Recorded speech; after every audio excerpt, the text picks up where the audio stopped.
Are you tired of watching shows that only give you general social media theory and expect you to figure out how to apply it to your own industry? Join us for this week's episode of Social Chatter, the industry's longest-running social media marketing news talk show. Not only will you learn the latest breaking news, but you'll also gain practical advice on how to apply it. Now here's your host, Christian Karasevich. Welcome, everyone, to Social Chatter, your weekly social media marketing news talk show. I'm Christian Karasevich, the founder of socialchefs.com, and we are excited about this week's show. This is episode, I got to get the numbers right. I'm starting to lose track now. 303. We're going to be talking about, let's see, what are we talking about this week? We're going to be talking about Twitter, quite a bit about Twitter, actually. They've got some big updates. They're making some updates for Twitter Spaces. Again, we've talked about live audio over the past couple of months, I guess, because everyone has gotten into live audio. And so Twitter is really now starting to put their foot on the gas, actually, and take this somewhere. So we're going to be talking about this. In addition to this, though, we've got some really good e-commerce updates for Twitter as well. I'm actually really excited about these. And then I think we've got, let's see, a couple other topics on, I think we might have an Instagram Reels update and much more. But I'm going to go and bring on Sarah and have her introduce this week's guest. So Sarah, it's fantastic having you join us yet again for Social Chatter. And numbers. 1 second, actually. Sorry, I forgot to unmute you. That was my fault. That's okay. It seems to happen to me every week, right? The unmuting. If this is the worst that happens in a live stream, you got to roll with it. So exactly. But we are up. Yes, we have to learn how to count again. We're at 303. And this week we are welcoming back Junaid Ahmed. So our great friend Junaid. And he is the host of Hacks and Hobbies, which you can find on any of your favorite podcast streaming services. You can also find him on YouTube. He's also a UX UI designer and owns his own agency. And he's a beekeeper. Yes. So how much more diverse can you get than all of those interests? So welcome, Junaid. Hey, thanks so much for having me on the show. I'm super excited to be back and speaking with you guys about all the fun things that are happening in the world of social media. Definitely. It's so good to have you back. I mean, I got to say, I'm going to put you full screen real quick. I want to just show people your setup real quick. So this is Junaid's setup. I love the camera presence that he's got going on here, and how he's done some really great things with his lighting, with his set design. But I think you wore a shirt actually to match the background, which I think it complemented at least. I think that works well. So it's fantastic having you join us. I know we're going to be talking with you very shortly, by the way, and look at all these cool camera movements he's got here. I mean, this is pretty amazing. We'll have him we'll try and see if we can squeeze some time and have him talk about this. But I know we're going to talk about, the importance of getting started and how to stay motivated in business. So Sarah, I'm going to turn it over to you because I know we had a lot of topics we want to talk about. And then we obviously have the segment with Junaid. So where do we go from here? Where do we start this week's show? We're starting, as you said, we're starting with social audio. And we've actually been talking about social audio for as long as I've been on the show. So 6 months, I think, kind of that time frame. But we're talking about Twitter Spaces today. And Twitter is improving how you can share and discover and message within Twitter Spaces. So let's start with the first one, which Twitter, apart from, say, that Clubhouse word, right? They are now making it easier for people to tweet from within the Twitter space, which is awesome. So that what happens is the name of the Twitter space and the hashtags associated with it will be part of the tweet that you generate from that discussion. So it's a great way for the hosts to make sure that people are using the same hashtags in the same name. It's really easy. We all know, we all have the typos in our tweets, right? I mean, if you count up the ifs instead of ofs or ins instead of ons in my tweets, you would lose count. So it's a great way to compose tweets from within there. the Twitter hosts are also going to have more guest management. So right now, this is coming out in iOS only, but you'll be able to see, and Christian, if you jump to the next slide, we'll be able to see the screenshot of this. Hosts will be able to see who are the speakers that you have approved, who's requested to speak, who's listening. So it's a cleaner dashboard. It's a little easier to navigate through the guest management piece. And again, sets Twitter Spaces apart from the others, right? And then they're going to have a search tab. So people will be able to search the title of the space, the host name, the host handle. And I think I've got a screenshot on the next slide too. You'll also be able to see who's live and who may be upcoming. So it's going to be a great way just to find more Twitter Spaces. And just as a little aside, Christian, you and I tested Twitter Spaces when it first came out. We tested it in episode 290 with Amy. So if folks want to jump back to that, we'll put that link in the chat so that people can see how we were actually walking through Twitter Spaces together and making it work. And it's super simple, really, really simple. Yeah. And I got to say, I mean, I said this back when we talked about Twitter Spaces, which was some 13 episodes. That's like 3 months ago, I think. And I was already really excited about Twitter Spaces at that time. I was like, you know what, this is actually, they're doing something right. Like normally Twitter is it has been one of the companies where, you know, they really weren't doing a whole lot. They were really behind the curve, behind everyone else. And then they'd make like a move and it was like, oh, it was like a little, you know, little tiny blip. It wasn't like, didn't really do anything. And so then they came out with Twitter Spaces and I said, you know what, I really like what they're doing with Twitter Spaces here.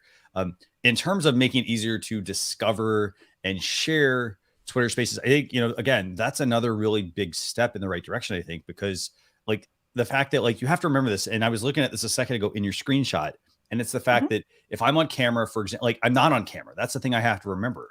So like I can sit there and be, you know, I can be doing this on my phone the whole time, you know, tweeting and having the headset connected, for example, having the good mic connected, and not have to actually worry about, okay, well, like we're doing right now. Oh, I want to make sure I'm focused on you all on camera. So I love that they're adding this functionality in. And, you know, again, it's going to also encourage people to keep their profiles updated.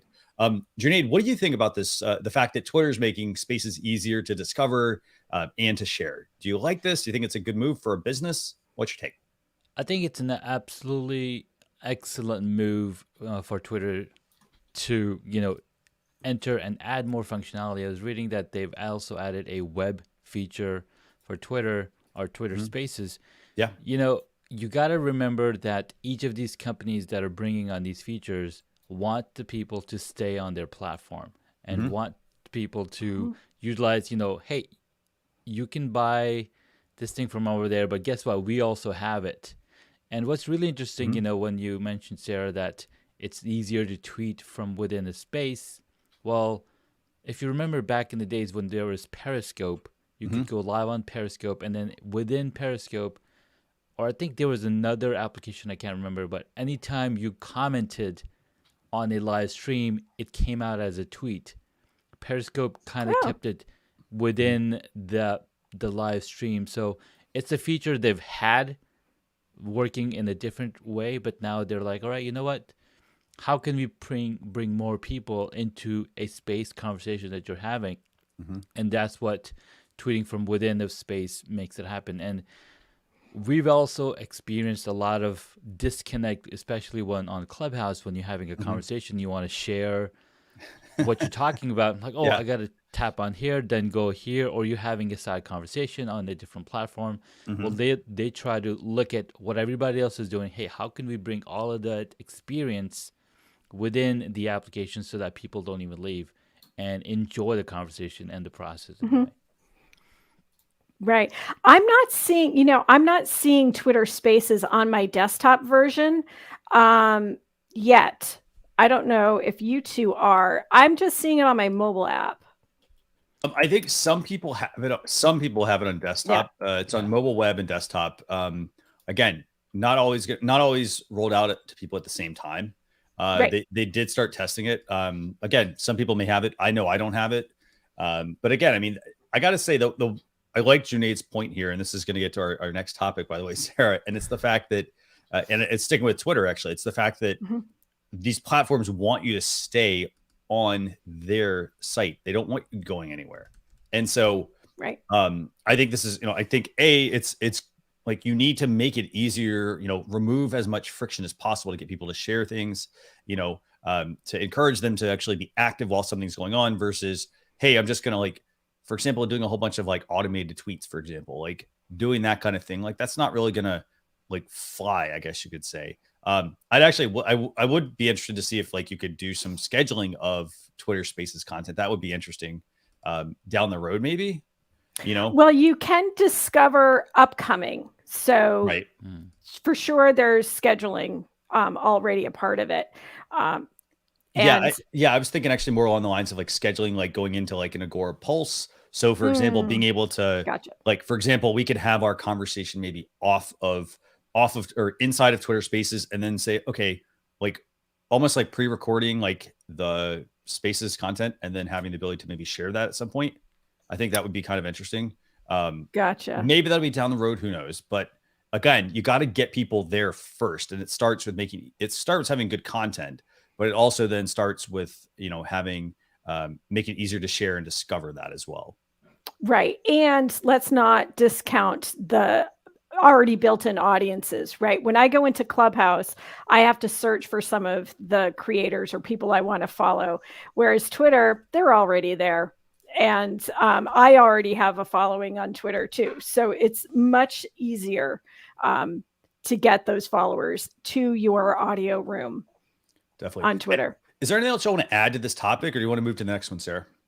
I think it's good. I would encourage people to try Twitter Spaces. We keep talking about maybe doing this simultaneously through StreamYard and through Twitter Spaces. So I think it might be a fun test for us to try at some point too. And maybe someone like a podcaster like Junaid may want to try doing their podcast live through Twitter Spaces if it's something that, you're not going to edit afterward. And it's very easy, by the way, for those of you who want to use Twitter Spaces, all you have to do is go to the Twitter app, the mobile app, by the way. You just tap on the compose option and there is going to be a purple icon that's going to show up. It's the only purple icon, so you can't miss it. So you're going to then pop that up and it's going to bring up the spaces option and you're going to have the ability to name the space, start the space, and then schedule that space for later. Scheduling meaning, like, for example, if we were going to do this, we could schedule this ahead of time and say, okay, we're going to be going live and have this essentially hook into that. So that is something we do need to figure out to see if we can hook into that, Sarah. See if we can actually get our show scheduled out as a Twitter Space. But it's that easy to do Twitter Spaces. So exactly. And purple is the color you want to look for. So if someone is live in a Twitter Space, they'll have a purple ring around their profile picture too. Definitely. So it's a lot of fun. Twitter Space is a lot of fun. It's much more intuitive. So we have someone commenting that we might be inspiring her to come back to Twitter. So and I agree. By the way, for those of you who want to learn about Twitter Spaces, I did drop a link to that article. So go and check that out. That's where we did a full demo of Twitter Spaces. So we did a full demo of walking through it. We brought people on. We showed what it looked like when somebody came on. From, if you were the host, for example, and so forth. Super easy to use. The key thing is, and Junaid, I'm going to borrow from you here because we've already talked about this, but the key thing is taking action. And I'm going to have you elaborate more on that in just a bit. So Sarah, right. Where do we go next with the topics this week? Next up, sticking with Twitter, not to be left out from the e-commerce game, Twitter is bringing back shopping. So they had, if you remember, back in 2015. And it's funny that the Twitter announcement from Bruce Felk said back in 2015, remember when Pluto wasn't a planet anymore, that Twitter had tried a shopping module. And so now they're bringing it back. They're working with just a handful of brands in the US. And where it's going to show up is on the profile. There's going to be a shopping tab on the profile for these businesses. And what Twitter is saying, and this is a quote from Twitter, that they want a pathway from talking about and discovering products on Twitter to actually purchasing them. And this test is going to help them explore how engaged audiences are. And it's interesting because they say products that are emotionally charged is what they want to see. So, I mean, for better or worse, emotionally charged can go both ways on Twitter, as we know. But they do have a merchant advisory board that's going to be working through this. They're also going to, it looks like they're going to feed this into the professional profiles that they launched in April. I haven't seen much happen with those professional profiles, but it's the potential there is, what I see is that it's not just going to be businesses, but if a creator has a professional profile and has merchandise, that this may be able to be rolled into that too. They haven't talked anything about shopping. Last week we talked about how YouTube was working with Google Merchant Center so that you could have live shopping in YouTube videos. There's no mention about whether or not this is going to have some kind of integrated shop so that you don't have to rebuild something. But again, they're just starting it with some big brands in the US. It's going to be interesting to see what happens.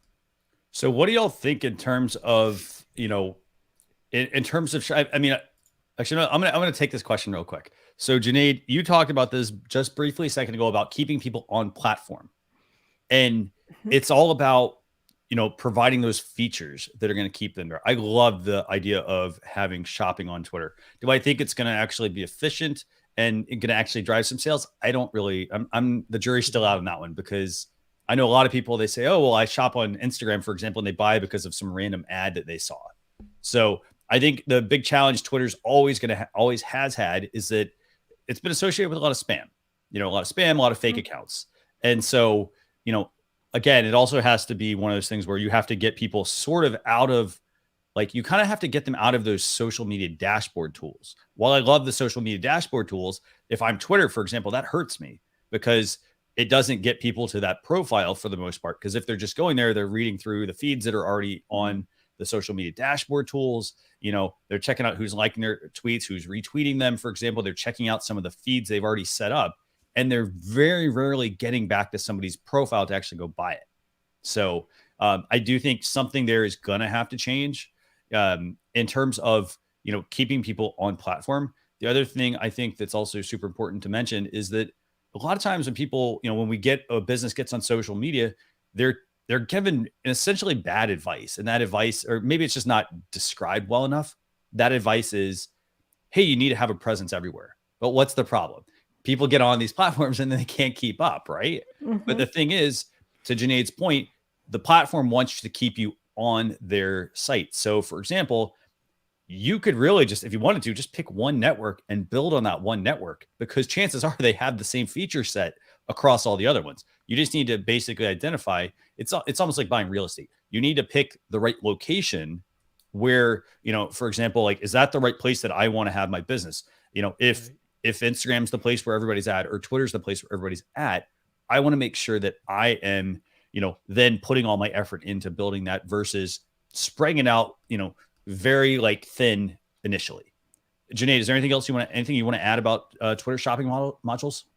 Yeah, so the shopping module is great because not only has it been around on Facebook and Instagram, but bringing it on Twitter. I mean, I did not know that they had a shopping module, and when Sarah mentioned that, hey, they decided to bring it back.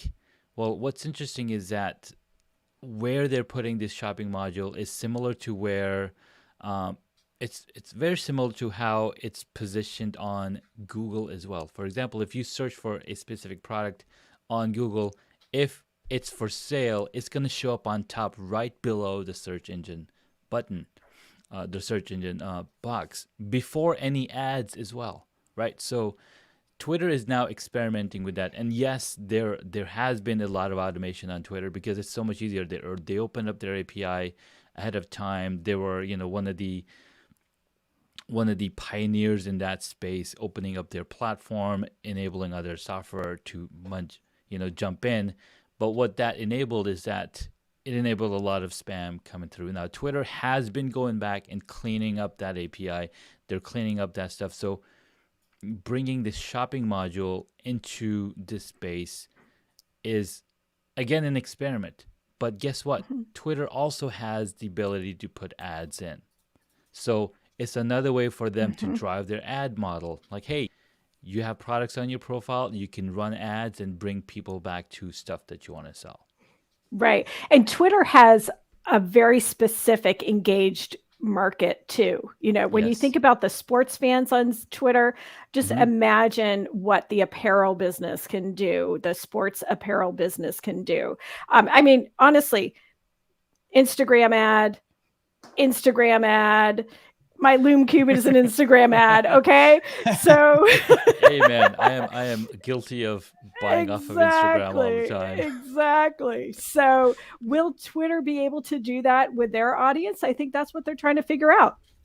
Yeah. And will you be able to shop from a tweet the way you can shop from an Instagram post?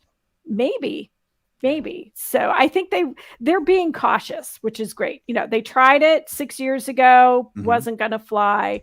They're trying it now again, see if it'll work. Will it become more widespread? I don't know. I have to say, Sarah, so I like the fact you mentioned, 6 years, the first thing is, this is in business, by the way. So if you try something and it doesn't work, don't be afraid to go back to that well a few years later. I'll give you another example, QR codes. More than I was using them 20 years ago. And it's hard to say, 20 years ago, but I was using them 20 years ago and it was so hard to get people to understand how they worked. But today they're being used everywhere. And it's somehow I got to get in front of the camera there. Somehow, things just click. And I love the example you gave about, sports teams, for example, on Twitter. And again, this is where I could see it working for some brands, but not all. For example, on Twitter, if I'm, the individual, if I'm the apparel, if I'm the sports team and I'm selling apparel, for example, I could easily see that work right from a tweet. And then so I could see that kind of company working. If I'm a restaurant, for example, maybe shopping is not maybe they could do gift cards or something like that. Again, you got to look at this. A lot of this is moving away from having the actual website and making, really it's about just moving product. And, reducing the friction that somebody has to do to get to your website, to then find the item, to then find out that it's not in stock, to then, put a pre-order in or something for it. So I love the idea of being able to do that. It even actually makes me think, do you all think at some point, Pinterest, for example, Pinterest has, they've got features where you can take photos and it will automatically recognize items in the photos. It's a lens. I'm wondering if I were Twitter or Instagram, would I maybe want to acquire Pinterest at some point, or would Pinterest even be for sale? Because that is it basically makes images shoppable. So I know Instagram's got it, but just a thought there. Well, does Google have it? I mean, Google image search for sure. Will Google's Merchant Center now do this too? Is a really good question. Yeah. It'd be interesting. Are there any other industries you all think that could really use this whole Twitter shop module? Okay, so apparel. What about if I'm a small business? Do you think I could get on there and sell something? What's your thoughts? Well, you gotta have a really. Go ahead. You gotta have a really good offer or a really good product. And when you mention, it has to be. It is designed for emotionally charged content or emotionally charged products. Well, the sports industry is definitely very emotionally charged, right? Yeah. There's it's a great question. Would products be able to sell there? You got to have really good product or good services to be able to get in there. But again, they just launched it again, right? So we'll see how it comes through and what type of results and analytics come back. Right. And I would just add on to that, it depends on the audience, yeah. Right? Are your people there? If your people are there, then it's a great place to be, like any of the platforms, if your people are there.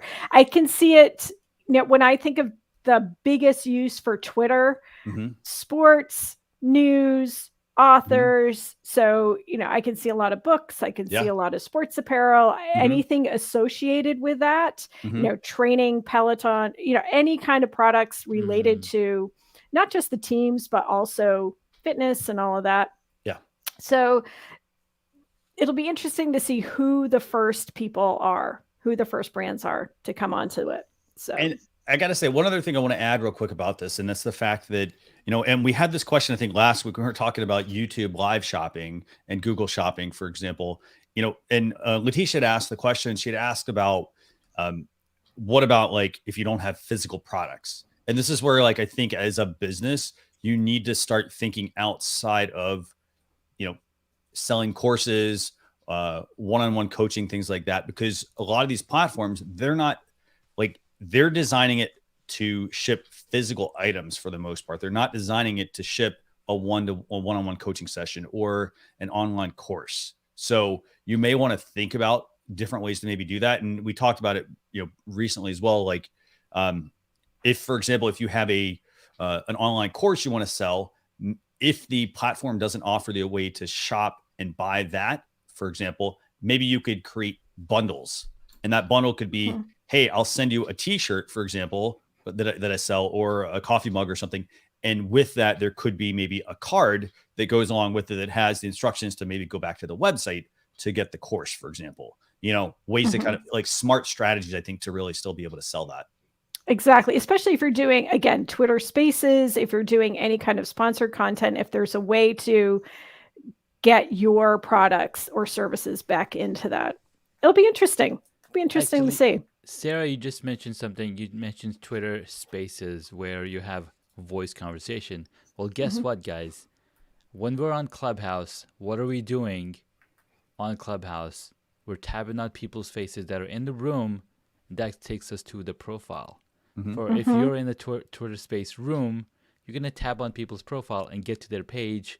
I'm like, oh, they're selling some product. Boom. I think that's pretty interconnected, and that's where it's going to drive. Right. All those TED Talk people, and the books that they have. Come on. Yes, come on in. So, but again, I mean, and that's like, I love the example you gave, Sarah, a minute ago about, like, not just apparel teams, but getting into like authors, for example, or public figures, for example, that already have kind of made their path. Like, they're going to have a book, for example, they're going to sell a cookbook, for example, they're going to sell a memoir, for example. Yeah. And I think I think those things are going to work very well on those platforms because people are already going to want to follow them anyway. So I'm excited about this. I really am. I like the fact that Twitter's dipping back into that well to see what works. And you also have to remember this, by the way, Square, and I don't know how this is going to be powered, but I have a feeling it's going to be powered by Square, which is owned by Jack Dorsey, who runs Twitter. So interesting. Okay, Sarah, what's next? What's next on the agenda? Well, it's interesting that you brought up courses because this leads into the next one. We did not plan this segue, right? By the way, I did not. I totally didn't plan that. So we did not plan this segue. But what's happening is that LinkedIn has acquired a platform called Jumprope. So if you know what Jumprope is, and if you're a creator on Jumprope, let me just say right now, you have until August 20th to download all your content. That said, what is Jumprope? Jumprope is an easy way to create basically a deck. I was sort of looking through different creators and what the Jumprope content that they produced is. And it really looks like it's graphics, still images, and video kind of packaged together in this portrait style slide deck. So kind of think of some of the TikTok users that you've seen, or early on when Instagram went to the portrait size video where you would see cooking demos or gardening demos or something like that. So Jumprope is going to let you build graphics and tutorials together. So this is probably going to thread into the LinkedIn learning community and also the creator community too on LinkedIn. And if you haven't been following it, I'm going to admit I hadn't been following it, the LinkedIn for creators. LinkedIn is trying to expand the idea of creators. When we we think of creators, we tend to think of Instagram and TikTok and YouTube, right? But LinkedIn is trying to inspire the folks who may do more professional training to think of themselves as creators as well. So they've got Creator Weekly News, they've got a LinkedIn for Creators page, and now they've got this tool to help creators create something that's a little more stunning, a little more engaging to put out training, really, is how I see it. So it's going to be a vertical deck. Again, you can incorporate stills, video, and graphics into it. It's I have to say, it's aesthetically stunning, actually. And I'd like to know from Junaid, you being a UX UI designer, what do you think of this? I think this is an excellent platform of how they're bringing content together, because there are more smartphones and mobile users than there are PC desktop users. So we are consuming a ton of content. And if I remember, in the last episode that I was on, we talked something about Pinterest bringing in some kind of story feature where you can bring content similar to what Jumprope is doing together on Pinterest, and then show people off, hey, this is a step-by-step on how you cook something. So they're, they just went with a very specific niche. And, that's what's beautiful about when you solve your own problem. So Jumprope obviously solved a problem for a ton of people. This is the first time that I've heard of Jumprope, right? So they've got tens of thousands of creators on there. And looking at it inspires me. Well, wow, I kind of missed the boat, but not really, because now Jumprope is going to be part of LinkedIn. Now, LinkedIn's trying to grow market and trying to get out of that professional space. If you think about it, there's more people creating personal content. So the user experience of the website is really cool, because you can go through and switch through. It's almost like stories put together that's all around on the different platforms. So you can have tons of stories put together on Instagram. You can then make it a highlight. Oh, this is my highlight on how I make this honey hot chicken sandwich, right? So they're interesting. Like, it's really interesting how LinkedIn per se is, going more into the personal realm of things. It's been touted as, hey, you got to have your resume on LinkedIn because guess what? That's where people are going to come. But as we've seen in the last 3 years, it's grown, and people have shown more of their personal side on LinkedIn than anything else. Yeah, I think this is going to be particularly interesting. I mean, I'm reading through the comments here, and so Laura's saying, me too, Junaid, first time hearing about Jumprope. Yeah, and then she's also saying she likes LinkedIn a lot. She's been thinking about creating there because her network there is my professional network. Again, this is also about, how like the example, like how it's, they always talk about like, oh, you know what, you want to be successful, like surround yourself with, not just people that are partly people that are smarter than you, but also surround yourself with the right people, and so like, I like your thinking there, Laura, about the fact that, that's the network where you want to try to build at. For example, in your case, seems to, might work very well. I will say this, if you've got people that are, YouTube creators, for example, they may not have any presence whatsoever on LinkedIn because their audience might be on YouTube. So the thing you have to so if I kind of like take that example I gave earlier about, people are told get on all these social media platforms. Yes, get on the social media platforms, but then it's about taking that next step. And that next step is, getting you to take some action there and figure out which one actually works. And then you take, your deck of social media platforms, and it's like, okay, well, this one tends to work, this one doesn't. Let's remove the ones that don't work. And then that allows us to narrow it down and put our focus on the ones that do. It's kind of like taking, Junaid, I know you also do some woodworking, right? Yes. It's like taking a piece of wood and like, say you want to make a point on it, you chisel down parts of the wood around it to where you get, you're getting it to the sharpest point, for example, so it has the most impact versus like, hey, you know what? I take this wood and I try to stick somebody with it. It's got no point on it. It's not going to have as much impact. Yeah. So, love, I like this example about, how Jumprope is going to do this. And, NLTMW, by the way, also says, Jumprope's acquisition is going to be a nice front end intro to LinkedIn Live, by the way. I assume that's what LIL is, to attract a more mobile audience to learning. Absolutely. You also have to think about TikTok and Instagram as well. I guess you could say they're probably trying to add a coolness factor to like their platform, maybe to make it not be so sterile. Well, there are LinkedIn stories. How many of us have built a LinkedIn story yet? So very little. So I think this is a way to use that tool as well. I'm wondering. So I mean, that was a great comment. That is LinkedIn going to change the format? Is LinkedIn going to have something like the equivalent of an Instagram reel, where this will actually show and fill your screen? We don't know yet. Yeah. What I wonder is the thing that was great about Jumprope, and I wish I'd learned about Jumprope a while ago, because there's sometimes where Canva can be a little clunky in trying to build things like this. It looked like Jumprope was a much easier interface to build something, and it could be downloaded and then uploaded to different platforms. So you could build it. It's in that vertical portrait format that you could have pulled it into TikTok, you could have pulled it into Reels, you could have pulled it now into YouTube Shorts, right? So I wonder if LinkedIn will let you continue to build there and then download it. So I did drop just a quick link to Jumprope, by the way. And so Jumprope is going to be shutting down on August 20th.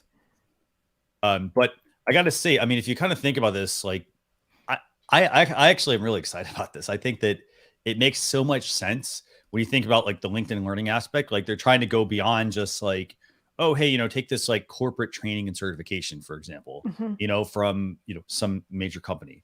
Like that's all good, but they're trying to also kind of bring it back a little bit so that so that it doesn't have that stigma of it's just a place to put my resume, for example. It's just a place to, go network with professionals, for example. They're trying to kind of bring it back a little bit because they're realizing, I think, that creators come in many different sizes, shapes, and forms. So right. And thinking back to Social Chatter past episodes too, we talked about Twitter Spaces, but we also talked about LinkedIn Learning too. And it was sometime in the spring. I'll see if I can find the link. But it was when Microsoft was adding more content to LinkedIn Learning. So instead of going to, let's get more Microsoft trainers onto LinkedIn, this is let's build out the creator community more. Yeah. And just one last comment here from NLTW. If LinkedIn wants to change their job hunter images, they need to open it up and stop sending me job listings that I don't care about.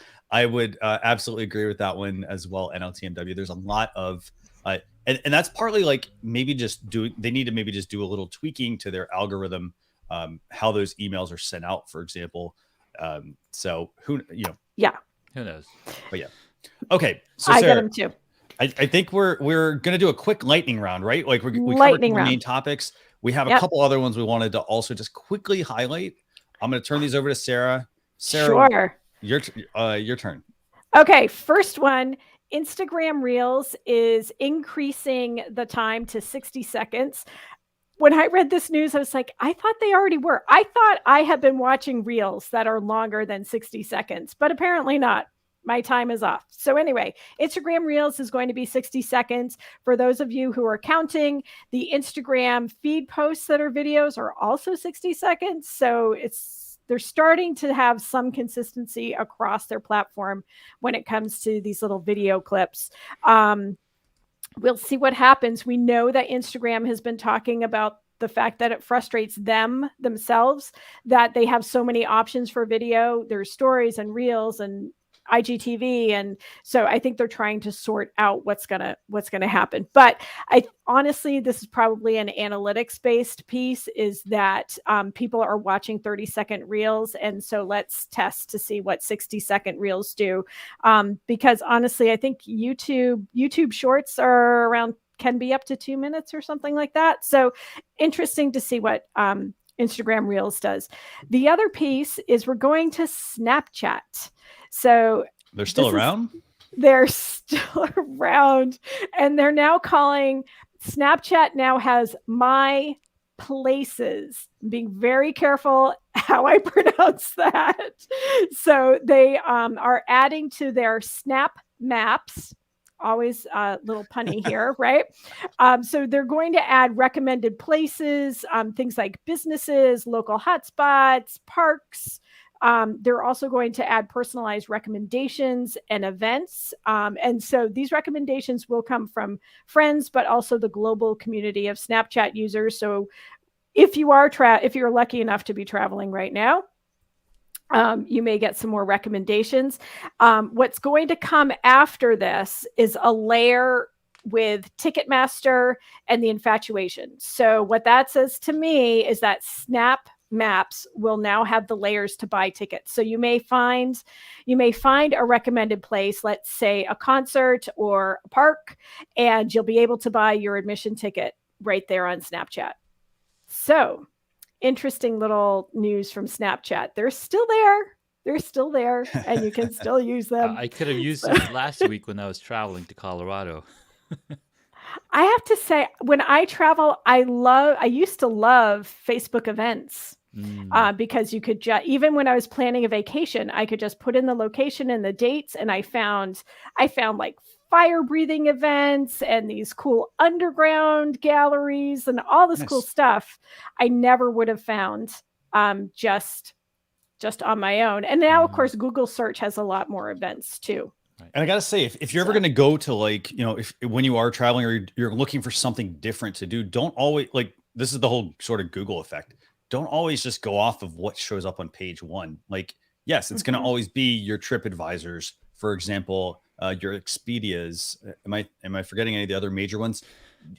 Overlook those and, like, go actually read, for example, people's blogs, like on their travel excursions, for example, because chances are they're gonna identify something that those other sites are not necessarily going to have. It's going to be buried down at the bottom because it's not like a major thing that somebody's going to want to visit, but it's a unique experience. So really like that example. So yeah, I really like adding on to the TripAdvisor. Yeah, I really like Lonely Planet and Atlas Obscura. So you can find some interesting stuff on Very both nice. those sites too. Okay. When we can travel again. Yes. So Sarah, okay. So I know we had Junaid on, obviously we want to talk about social media news, but we want to make sure we have some time to talk with him because Junaid's a really awesome person, by the way.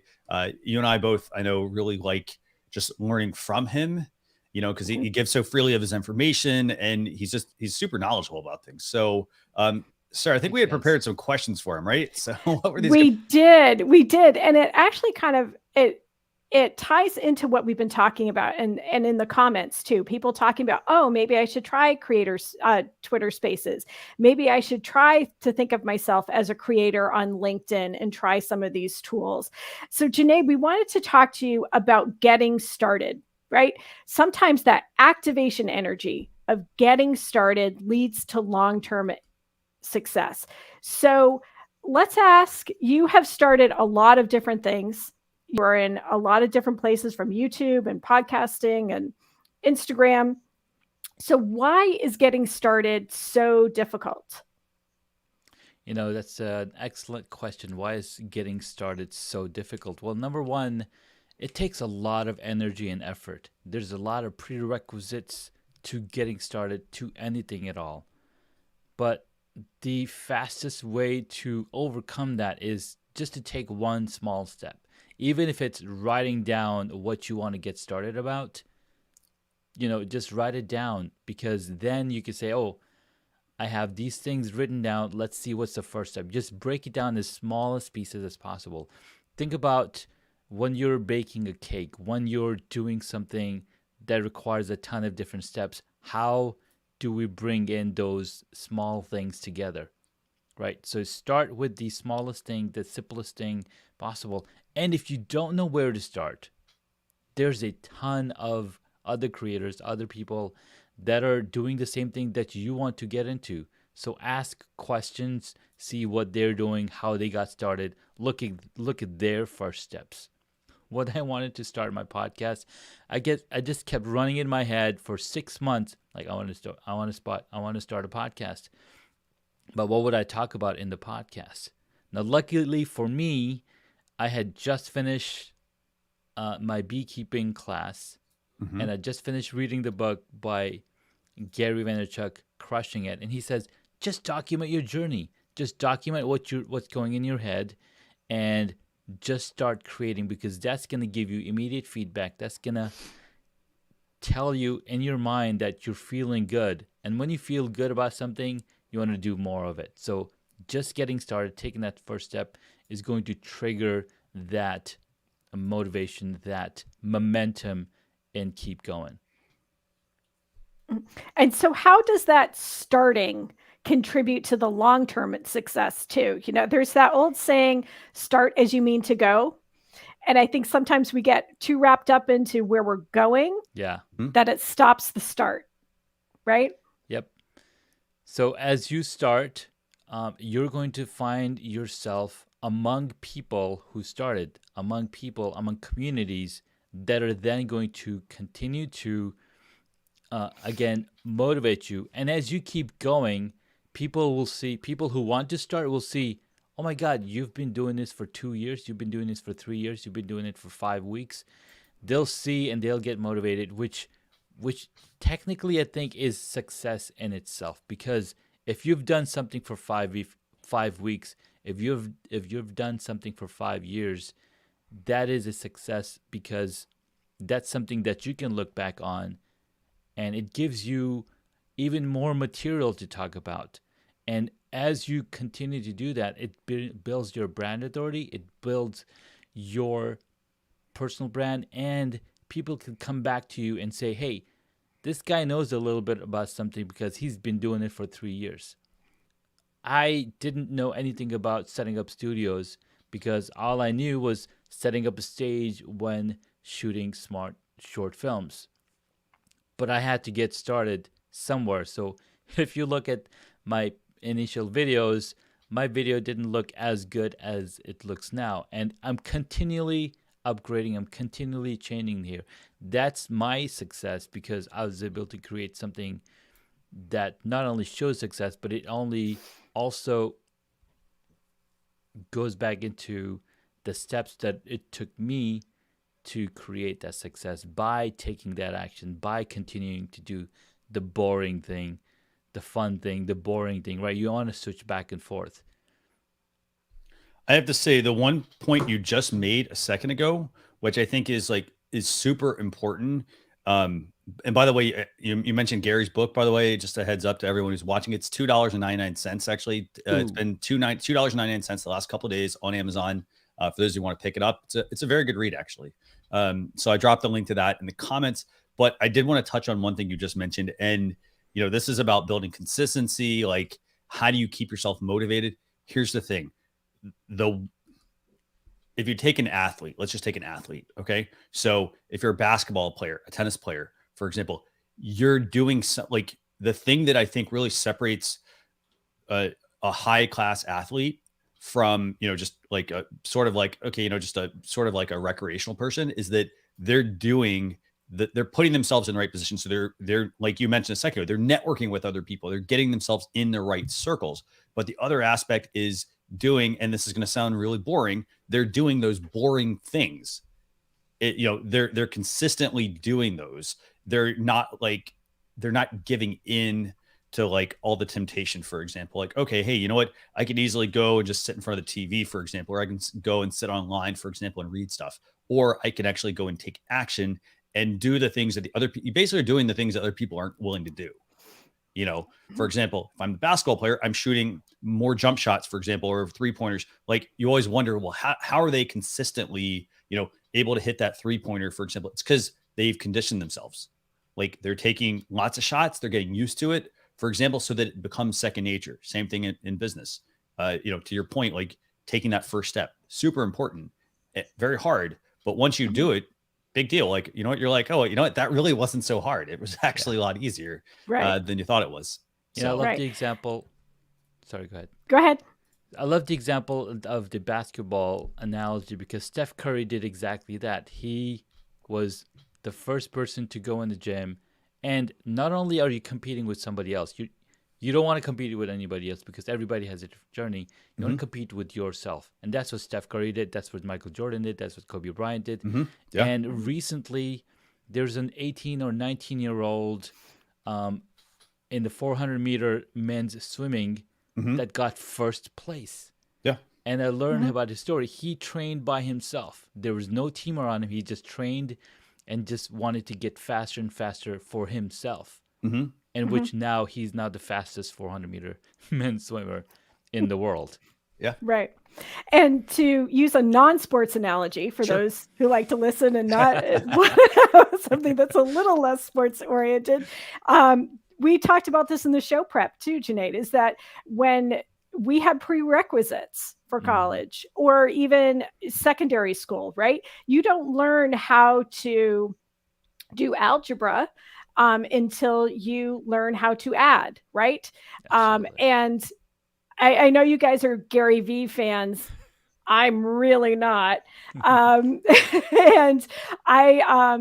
so I think it was Mel Robbins who recently posted saying, we're all beginners sometime, right? We all are beginners sometime. And so you need to get out of, to use a science term, get the escape velocity to get out of your head, get those ideas out of your head, right? And into the world. Yeah. The escape velocity is my own metaphor, not Mel Robbins. So I don't want to do that.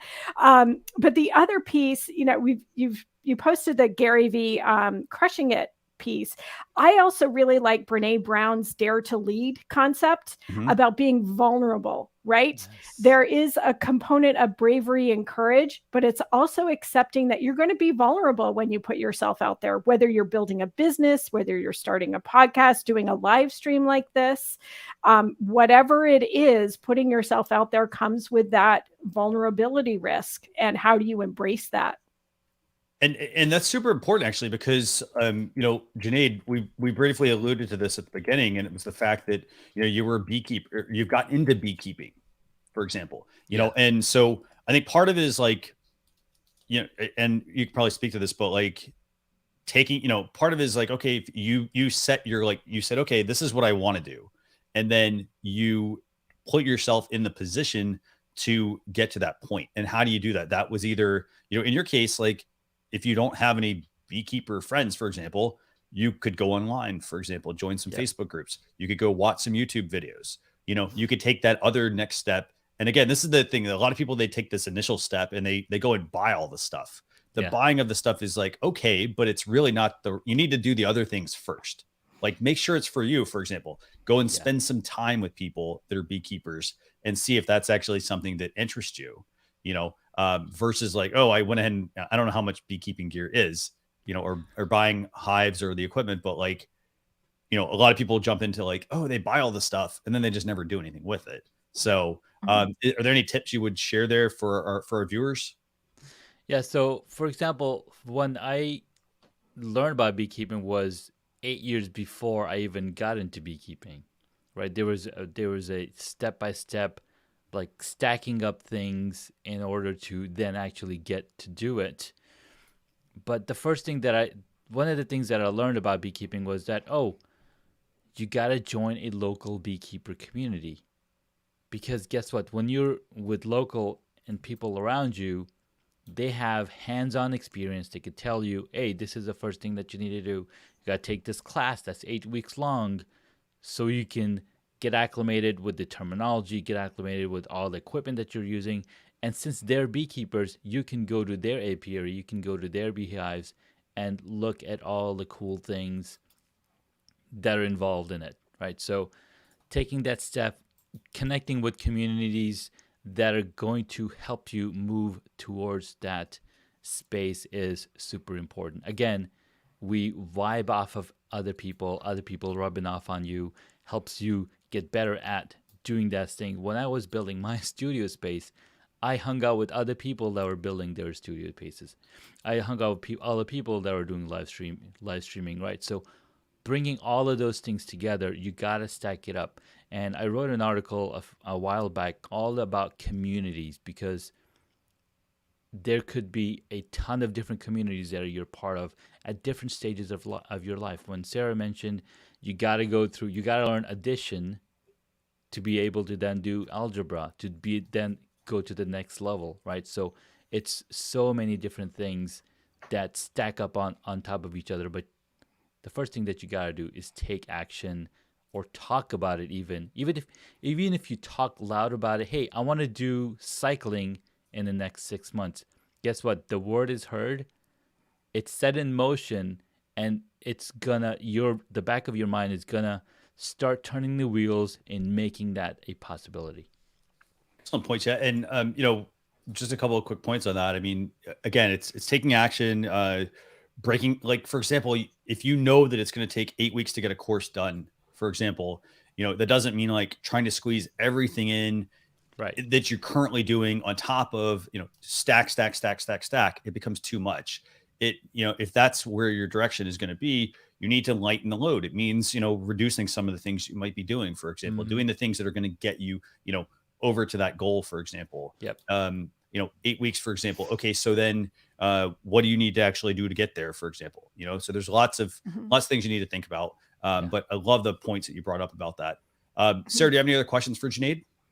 I don't. I would just add on to this, to giving yourself a break too, Yes. right? And not letting it stop you. I think anybody who's been watching me on this live stream, this is now, I think, like the 4th background that you've seen me at, right? And it's not ideal, but I still have my good microphone. My camera's okay. And you just get out there and do it, right? Yeah. Definitely. Get up there, show up, right? Isn't that what we're talking about? Show up. Yeah, show up. So, yeah. Exactly. So we're going to transition to one last section for the show. And we do what we essentially call tool time. It's the tool of the week. And Sarah, I think you're going to bring up the tool, right? I am going to bring up the tool. So this week's tool is, I don't know how to describe it. It's pretty amazing, actually. It's really amazing. And for some reason, the screen isn't switching over to me.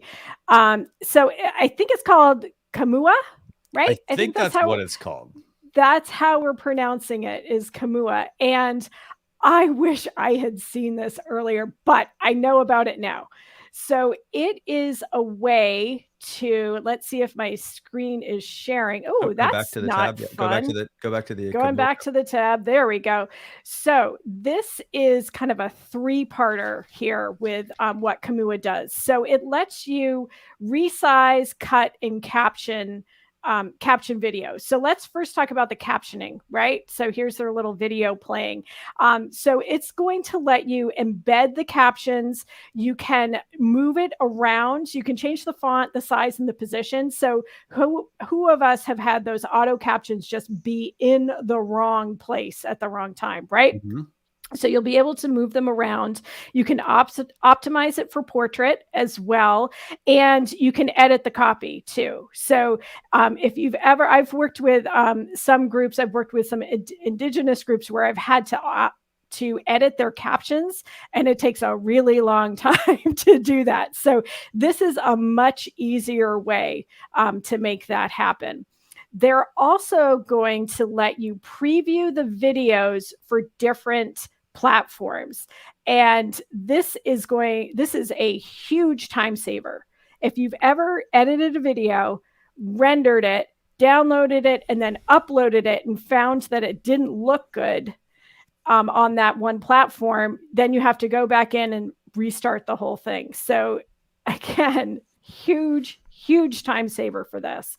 It's going to let you convert YouTube to TikTok, which is great, right? Mm-hmm. And as this little video shows you, it's also tracking. This was the last thing I was going to talk about, which I think is the coolest thing ever, is that it tracks the actions so that it makes you look like a phenomenal videographer and phenomenal video editor all in one, just by tracking the action around.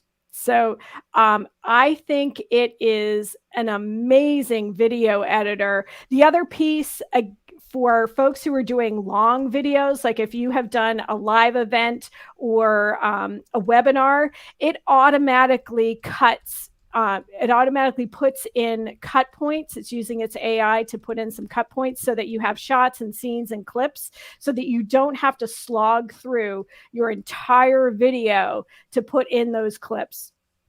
If you want to make shorter form content from a longer video. So there is a free version, but it does put the Kamua watermark on it. And pricing starts at $199 per month and then goes up to $100 per month. You save a little bit if you pay upfront for the year. And we're talking $2 a month, by the way, not $199 a month. Oh, did I say $1? Oh, what? No, yeah. you said $1. I just want to clarify. $1.99 is what it starts. Yeah. So it's free. They have what they call the Toe Dipper plan, which gives you 10 non-watermarked videos. Again, you can start trying it out. $2 a month, then goes up to $10 a month for 50 videos. The supporter option, $25. And then if you need 500 videos, you're making a lot of videos, $100 a month. But I got to say, the part that I think I love about this is the AI aspect. The fact that it's moving based on the object in the scene versus, somebody has to, like, normally what you have to do is you have to plan out those transitions or what those shots are and then try to make them work in post with transitions and effects and things like that. But this actually will do all of that for you within the Kamua platform. So Junaid, what do you think about this? By the way, we also brought this up because we know how much, how you do some great camera movements with your background and your set. No, this Kamua is really amazing. It's very powerful, and it's combining a lot of the features of other applications that I've seen into a single platform, right? Question, is it, okay, it does say 10 videos a month. So you can have 10 non-watermarked videos a month for $1.99. That's really powerful. I love the captioning aspect of it. You can resize the videos. I mean, I love all of it. I want to jump in and start using it right now because I have so much content that I've recorded and put out. Yeah. And this is going to just increase my capability to be on more platforms and see which platform does the best and then focus on that one platform. But yeah, this is really beautiful. And, and I think the other thing I like about this is, it's partly the price. Like, I mean, you can't go wrong with free, even $2 a month. Yeah. Again, so use the free one, get used to it. I'm sure they'll let you actually test some of the features out. For example, see how it works, and obviously they'll have the watermark on it. And then, don't be afraid to if you think they can help you, spend that money on the product. If it can help you, for example, if you're doing lots of spending lots of time, if you're not producing any videos, there's no sense in paying $100 a month or $25 a month. Yeah. But if you have been producing videos and you want to, you've been like, hey, I struggle knowing how to edit these for other platforms. This is the tool you should really check out. So. Right. I love that I can go back to some of my old video. Like I have some video from some older big events with huge speakers that my clients have brought in. Yeah. And it's all formatted for YouTube, right? It's all that big landscape piece. And now I can clip it and have it be a reel, have it be a YouTube short, have it be a TikTok with those little gems of knowledge that are evergreen content from those archived videos. Yeah. And one last point I want to make about this, and it's the fact that, like, if you want to create videos for different platforms, it's about working smarter, not harder at things. And so, if you're like, hey, you know what, YouTube Shorts is now getting to be really big. YouTube wants you to use Shorts. Well, for most people, what they're going to have to do is they're going to have to record a YouTube Shorts video. Then they're going to have their regular video. Why not just do it all in one go? And then you can pull that out in Kamua for a Shorts piece of content without having to. So from a time saving standpoint, like, it saves tons of time. Right. Being able to kind of automate a lot of this process for you. And it won't be watermarked. How many times have we seen the TikTok logo on YouTube Shorts? And remember, Instagram Reels is saying they don't want to see that TikTok logo, and their AI is able to see it. So eventually they're going to start downranking some of those Reels that have the TikTok logo in it. So this is great that you can use it for anything. And you can even make it that little square. You can make it the little square, 60 seconds, and put it as an Instagram post too. Definitely. Well, this has been fantastic, by the way. I know we're a few minutes over. I just have a couple of quick questions. Junaid, what's the best place for people to get in touch with you? They can check me out on hacksandhobbies.com or on any social platform. Look up at Super Junaid. Fantastic. So be sure you connect with Junaid. Sarah, is LinkedIn where you're growing or trying to grow now? Trying to grow on LinkedIn. Okay. So I am at Sarah Monroe VT across social media. So you find, the fun little things that I'm posting on Instagram. Or if you find me on LinkedIn, drop me a note. Use those best practices for building your network on LinkedIn, and just let me know that you saw me on Social Chatter, and I'm happy to connect. Fantastic. And I'm Christian Kirsevich, and I'm at Social Chefs on all the social media platforms we produce Social Chatter. So with that, I just want to thank everybody for tuning in. I want to thank Junaid for just being an amazing guest as usual. For those of you who want to check out the blog post recap, along with some of the other topics that we kind of ran through there, just go to socialchefs.com/SC303. Don't forget, there's also an Alexa flash briefing version of this. Just go to socialchefs.com/Alexa. You can check that out. You don't have to have an Alexa device. However, it will work with like the smartphone app they have as well for Alexa and whatnot. But with that, we'll see you all next Thursday, 10 a.m. Eastern Standard Time with guest James Hicks on youtube.com/social chefs or facebook.com/social chefs. Hope to see y'all there. Thanks a lot, everyone, and have a great weekend. Bye.